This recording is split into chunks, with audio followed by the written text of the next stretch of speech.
Hablaremos hoy de Eaco. Es un señor de los mitos griegos. Parece que había un dios fluvial, esos dioses que eran al mismo tiempo ríos, que dioses, que era hijo de Océano y Tetis, que estaba casado con Mérape. Y yo creo que es Mérope, pero no importa. Sí. Hija de otro río. Y fue una unión muy fructífera. Tuvieron 22 hijos.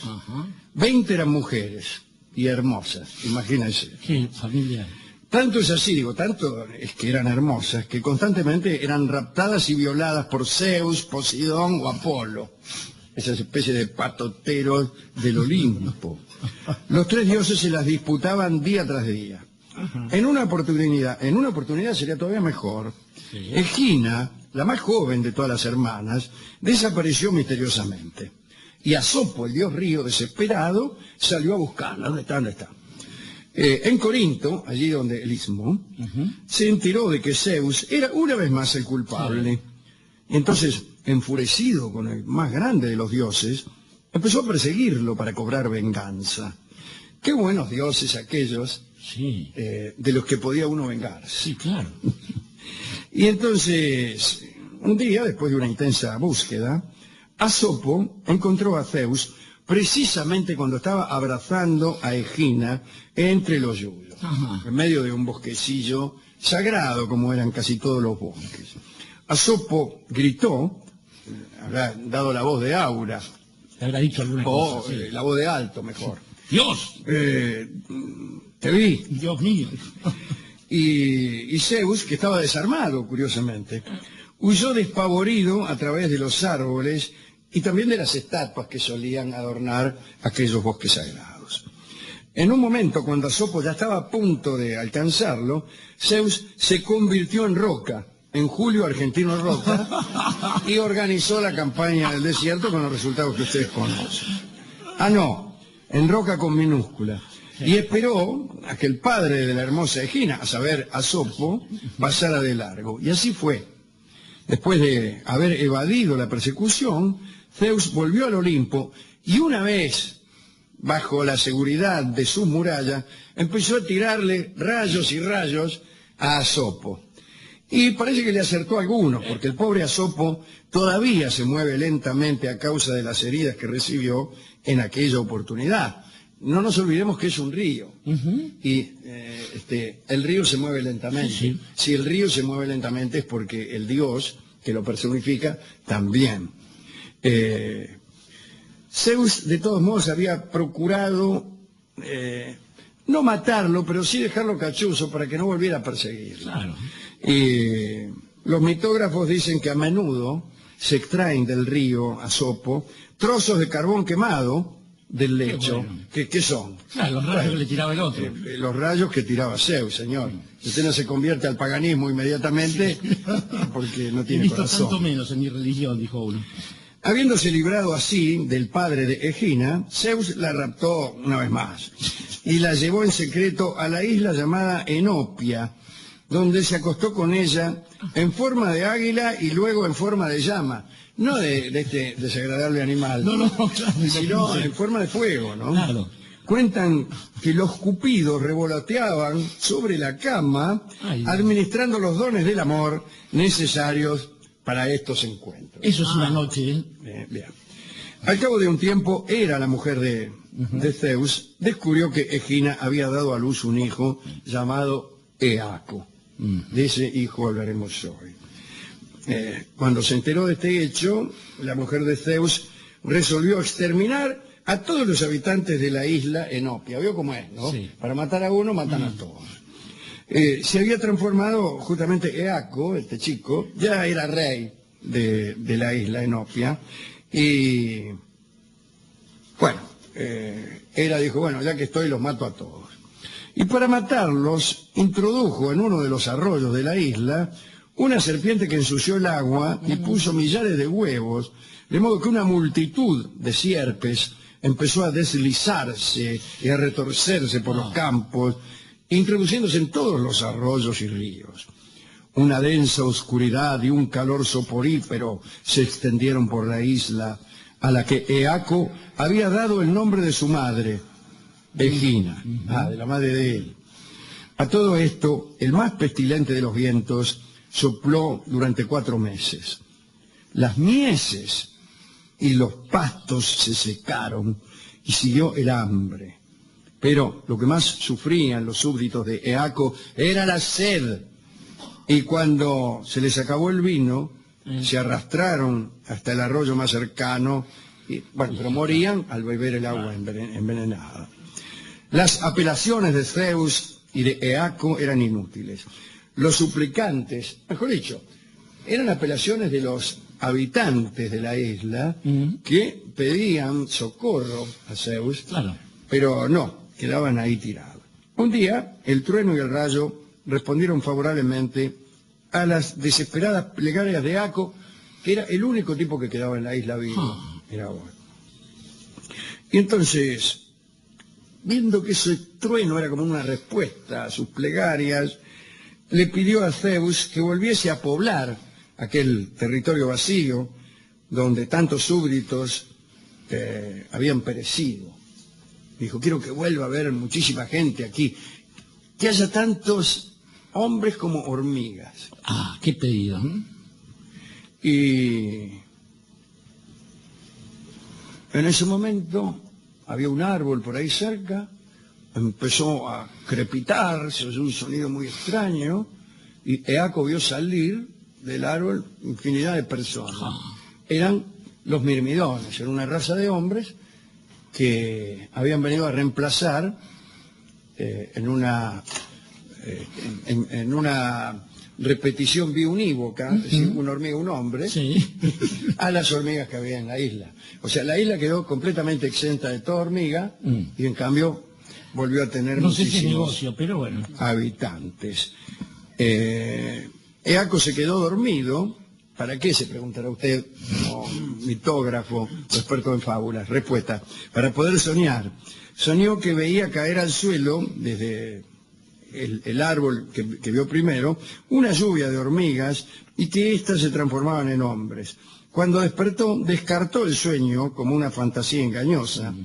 Y ahí es cuando en realidad vio a los hombres, calculo yo. Eaco dio las gracias a Zeus, repartió la ciudad y los campos entre los nuevos súbditos, a los que llamó mirmidones. ¿Por qué? Porque en griego mirmex es la marca de una licuadora, pero para hacer jugo de hormiga. Para hacer jugo de hormiga. Mirmex es hormiga. Y entonces mirmidón quiere decir otra cosa, no, naturalmente. Y parece que los descendientes de aquellos hombres, los mirmidones, aún muestran virtudes fórmicas. O sea, lo muerden y no le duele. Sí, son frugales, son trabajadores, andan con hojas encima de la cabeza. Sí, y todo por el estilo. Y si los destruye con DDT. Bueno, los mitógrafos aseguran que Eaco fue el rey más justiciero y venerado de su tiempo. Era muy famoso por su piedad. No sé cómo se puede ser famoso por la piedad. Y se lo honraba tanto que los hombres anhelaban deleitar sus ojos contemplándolo. En vez de ir a ver el Perito Moreno, iban a mirar a Eaco, en la tienda que era muy piadoso, ¿sí? Ahí justamente, en Cerrito y Bartolomé Mitre, antes Piedad. Claro, bien. Exactamente. Claro, la Piedad se llamaba porque antes la calle también se llamaba la Piedad. Le cambiaron el nombre y no le iban a poner Bartolomé Mitre en una tienda. Bien, todos los héroes de Esparta y Atenas deseaban combatir a las órdenes de Eaco. Pero Eaco se hacía ver poco. Había hecho de su isla la isla de más difícil acceso de todas las del Egeo. La había rodeado de escollos sumergidos, arrecifes peligrosos que él mismo construyó con gran ingenio. Cuando toda Grecia fue afligida por una peste y una terrible sequía, causadas porque Pélope había matado al rey Arcadio, que se llamaba Estínfalo, el oráculo de Delfos aconsejó a los griegos que pidieran a Eaco que la peste terminara. Dice, pedile vos a Zeus que termine la peste. Inmediatamente cada ciudad envió un heraldo a Eaco, quien ascendió al monte más alto de la isla y vestido como sacerdote de Zeus, hizo sacrificios a los dioses y rogó para que la peste terminara. Enseguida, un trueno. Ajá. ¿Qué quiere decir? Sí, no se sabe Que sí, todavía, ¿eh? yo no sé por qué no somos paganos, con tantas demostraciones. Empezaron a caer chaparrones por todo el territorio de Grecia, donde había una espantosa sequía, ¿no? Entonces todos los reyes poblaron sus tierras de cientos de estatuas de Eaco, en honor justamente a quien los había salvado. Por ahí llega el momento de construir las murallas de Troya, y vienen Apolo y Poseidón, reclamaron la ayuda de Eaco para construir murallas, porque Eaco, como se ha dicho, era muy diestro en la construcción de escollos. De defensa, claro. E hicieron la muralla de Troya. En realidad, tenía que ser hecha por 2 dioses y un humano. El humano. Porque el oráculo también había dicho que la ciudad, si su muralla era construida por 3 personajes divinos, iba a ser inexpugnable. Y los dioses tuvieron miedo de que una ciudad inexpugnable viniera a enfrentarlos a ellos. Entonces, dice, vamos a hacerla un poquito expugnable. A menos. Igual fue inexpugnable, ¿no? La gran muralla Sí, troyana. en realidad de sí. algún modo. El caso es que llamaron a Eaco y Eaco construyó la tercera parte de la muralla. Bueno, apenas habían terminado la tarea cuando 3 serpientes de ojos grises, que son las peores, trataron de escalar las murallas. 2 de ellas eligieron la parte que acababan de terminar los dioses, pero cayeron y murieron. Sí.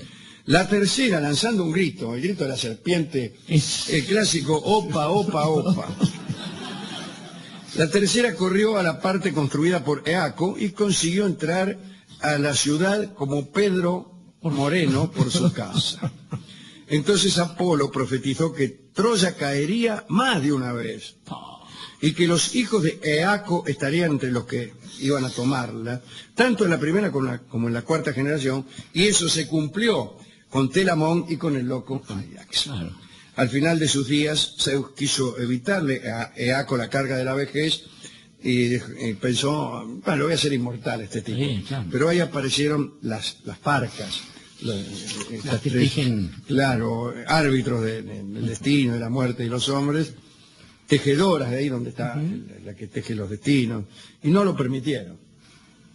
O sea que Zeus no solamente podía ser perseguido por un padre deshonrado, sino que también podía ser refutado por las mismas. por el destino. Por el destino, ¿no? Por el destino, ¿no? Dicen que Zeus aceptó en forma benigna la prohibición y dio un buen ejemplo a los olímpicos al no entrometerse en ese terreno. Sin embargo, colocó a Eaco junto con sus otros 2 hijos, Minos y Radamantis, en el Tártaro. Ajá, Allí están como jueces de los muertos, que no es gran cosa entre los griegos, porque ser bueno no garantiza nada. Otros lo dan a Sarpedón, Sí. creo que era el hermano de Minos, de Minos no, de Minos no, de Minos. Creo que era el hermano, sí, en este trío, Eaco, Radamantis, Minos. Todo empezó por una mina. Y sí. Todo empezó por una mina. Uno podría decir por una mina o por una historia de amor. Una historia de amor, claro. Ahí está complicado. Zeus rapta, por decir, acá se usa la palabra raptar Ratón. reemplazando a otra, como eufemismo de otra. Se la raptó bien raptada a... Lo sorprendió en la chica tranquera mientras Egina, raptaba a Egina. la más Raptada. pequeña de las 20 hijas del viejo Asopo. Sí. No confundir con Esopo. No, que era un fabulista. Asopo. No. Y ahí empezó todo este lío, interviene la mujer de Zeus, se pone celosa. Celosa, como siempre, manda era- una serpiente que envenena todos los ríos. Todo, tanto lío por una piba, sí. por la más chiquita de las pibas. Sí. Estaba pensando, Alejandro, que hay un dato, igual que es interesante, son extrañas las relaciones que construyen los hombres respecto de sus dioses. Por ejemplo, hay quienes dicen que en América, tanto los aztecas por un lado como los incas más al sur, encontraron en el cristianismo una cosa que les parecía muy interesante, porque mientras sus dioses les reclamaban a ellos que entregaran a sus hijos, el Dios que les traían estos muchachos entregaba a su propio hijo. Y entonces esto los hizo como pasibles de ser catequizados rápidamente. A mí se me hace cuesta arriba, pero digo, porque aquí donde los dioses y los hombres tienen demasiado comercio, hay algo que falla. Pero lo interesante de esto es que Zeus no solamente tiene comercio en términos de tratos y acuerdos con los hombres, sino que tiene tratos carnales, y no solo, sino con las mujeres, además, que tanto con los hombres.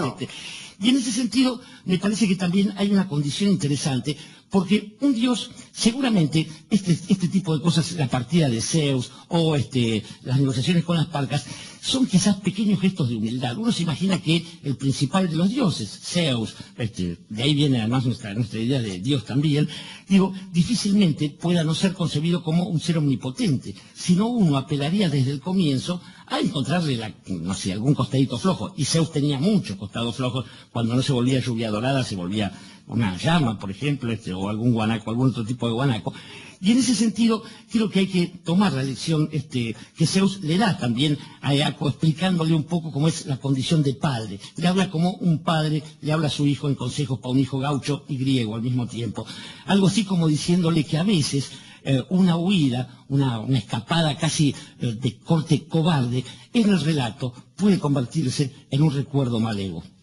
El recuerdo malevo es el tango que va a ilustrar este recuerdo malevo que acabamos de hacer, ¿no? Una historia de amor con una un historia tipo de que se amor hace... y de venganza. Ahí está. Bueno, De eso se canta trata. Carlos Gardel, Recuerdo malevo.